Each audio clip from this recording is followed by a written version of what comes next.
Bring back rock.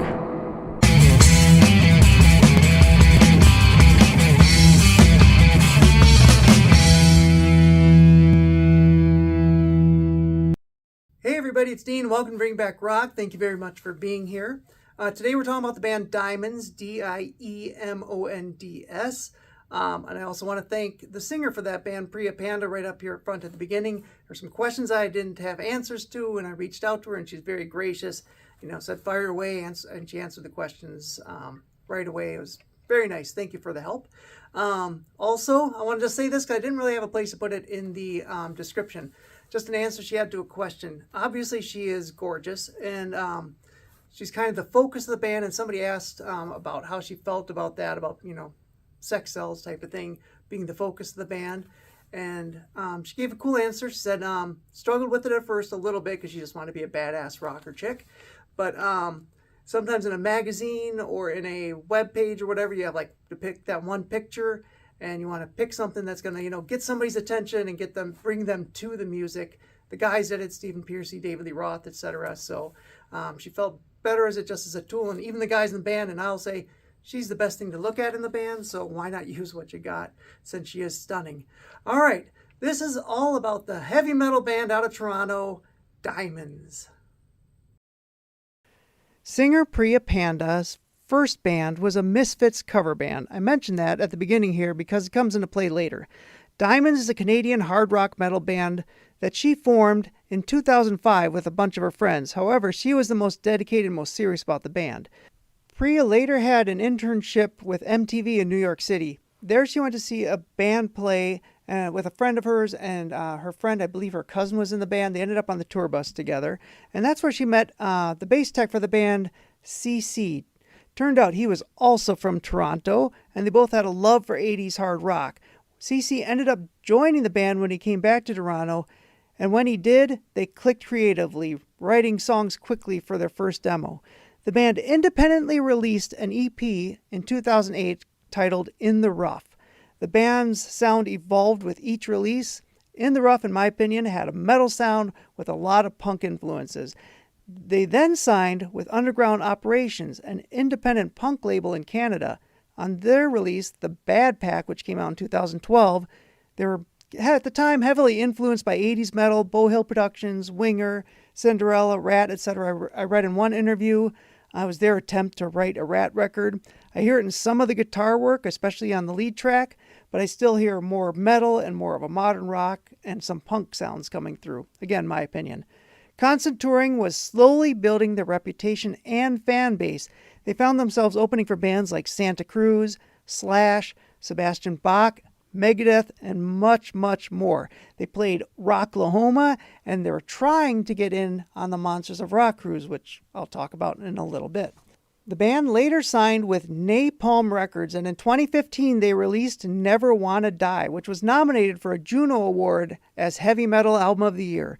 This album was the first time the band worked with a producer, and it shows. In my opinion, the production was much less raw, better sounding.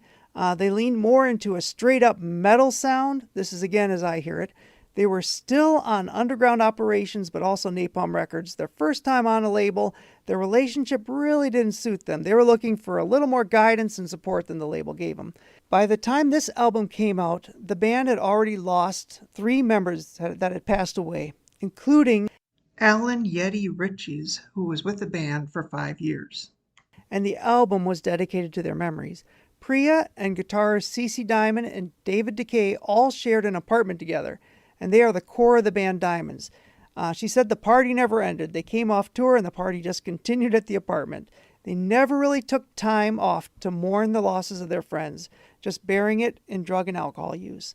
Now, around the time Never Wanna Die came out, another opportunity presented itself to Priya.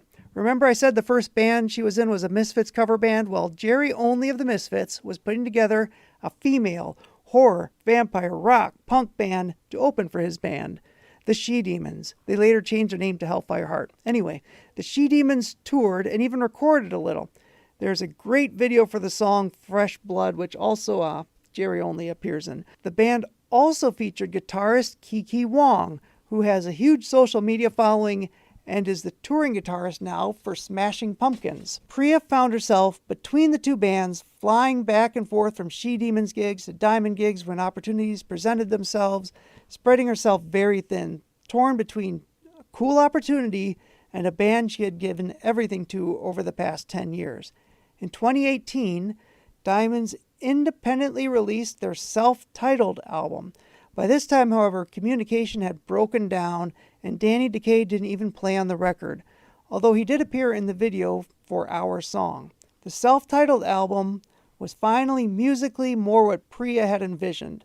Still metal, but a bit more melodic, with bigger hooks in the choruses, again, in my opinion. It had a very limited run and was mostly sold as a digital download and available streaming, although it was released in Japan. The band was basically done in by bad communication and different opportunities the different members were exploring. They have since improved communication. They're all friends again. As a matter of fact, they just played the Hell's Heroes Festival the weekend that I'm recording this. And remember, I had mentioned the Monsters of Rock cruise? Well, in 2019, they finally got to play the pre-party for the Monsters of Rock cruise. And in 2020, they finally were on the ship with bands they loved like Killer Dwarfs, Kix, and Vane. Now, the gig was a huge, huge deal for the band. Their dream gig, actually. And Priya said the gig was huge validation for all the work they had put in. I believe that was their last gig for 9 years until, like I said, they just played this weekend. Couple interesting stories. The band once was kidnapped in India by their own promoter. They were booked for 2 weeks and the promoter wanted them for another week. It happened to fall over Christmas and New Year's. The band decided against staying and the promoter decided they were staying. Separated them from their passports, took them to like a remote area where their cell phones didn't work, and came back for the band 2 or 3 days later. Then he took them to another city in hotel rooms guarded by armed guards so they couldn't leave. They did have all their belongings and passports now. Luckily, they had befriended one of the guards who announced to the band that he was going downstairs for tea, giving them the opportunity to bolt. They traveled as far as Delhi, but the promoter canceled all their flights, etc., and they were stuck there for 4 days before finally securing a way home and a trip that took 50 to 60 hours. So they actually were there probably longer than if they just extended their tour for a week. Second story is a little bit more fun. One of Priya's absolute favorite bands is Vane. Now, they were doing a gig in San Francisco, Vane's original stomping grounds. Loving that they were in the town that Vane started in, they soundchecked with Beat the Bullet, which was the lead single off their amazing album, by the way. Anyway, somebody at the club was friends with Davey Vane, called him up and told him, hey, check this band out. They just sound checked with your song. Well, during the gig, the crowd seemed to part, and there was the man himself at their show. Sounds like this was one of those meetings where it's actually good to meet your heroes. So what are they up to now? CC Diamond, he owns a printing company, does a lot of t-shirts with bands and work with bands and stuff. He also fills in on bass for the Toronto hardcore band No Warning. Daniel Decay plays with the Canadian thrash legends Exciter. Whenever I think of that band, I think of their album Unveiling the Wicked, which I would always see in my import section at the local record store. Very memorable cover. He's also in the metal band Midnight and host on Banger TV and Knotfest. That brings us to singer Priya Panda. She has released some singles that are more pop, kind of 80s pop, which he's a big fan of. She recorded with Brent Woods from Wildside. He was also in Gene Simmons' solo band and Vince Neil's solo band. She was going to release an EP titled Snacks, but that may not be released after all. She's not quite sure where she's going to be going musically, but there are a number of singles that are released and available on your streaming services to check them out. She also has, I have to say, a very impressive collection of vintage rock t-shirts, which makes me very jealous. She also has a huge vintage vinyl collection. And I just checked with her to make sure this was okay to talk about. Remember I said the party never stopped on tour and then back at the apartment they all shared? Well, Priya Panda is sober now. She used to post a little bit at the beginning when she was on. There's some rough days, of course, as there would be. And she seems just much happier, much more at peace now. So congratulations on your sobriety and way to self-improve. Now, as I said, they're preparing for their first gig in 9 years. So she says preparing for this gig and these rehearsals She said on social media, "Man, I used to be angry AF, angry as fuck," which is true. If you listen to those Diemonds albums, she's just a badass metal chick spewing out those lyrics aggressively. And now in her newer stuff, the pop songs, she uses a softer singing voice. I don't know if you'd put together that it was the same person singing on both projects, but if you have an open mind, go check out the new songs because they're pretty catchy. All right, so that's a little bit about Diemonds. Now let's play some music samples and I'll catch up with you at the end of the video.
everybody. I'm sorry, I have to tag this on. Two things I forgot to mention. One's a Bring Back Rock thing, one's a Priya Panda thing. The Bring Back Rock thing, if you've been to my community page, you know that I have a poll on there. And I meant to give you the results to that, and I forgot, so I'm going to give you another week or two to vote. It was old school, what do you prefer? Kiss, Aerosmith, or Pinball? So got another week to vote for that. And the Priya Panda thing, if you've seen my Rough Cut episode, you might already know this, but remember when there's two versions of Rough Cut, and they both recorded the same song. One called it Black Rose, one called it Bed of Black Roses. Two very different takes on the same song. But anyway, if you could Google Rough Cut Black Rose, look for the video. Priya Panda is the star of that video. So you see a lot of Priya Panda in that video. It's got kind of a cool twist at the end. So you want to see Priya acting, go check out Rough Cut Black Rose. All right, now back to our regularly scheduled ending. All right, so that was a little bit about Diemonds, Diemonds. Where can you find them? If you want to buy the physical copies, you're going to pay, I found anywhere from between 25 to 40 bucks, somewhere in that range for the albums. I did find Never Want to Die cheaper. You got to look around, but that one you can find probably the cheapest out there. But luckily they are all on the streaming services, so you can go and listen to them on your streaming services. You can also check out Priya Panda's solo stuff out there. So that's about it. Thank you very much for being here. Thank you very much for watching. I will catch up with you on the next episode.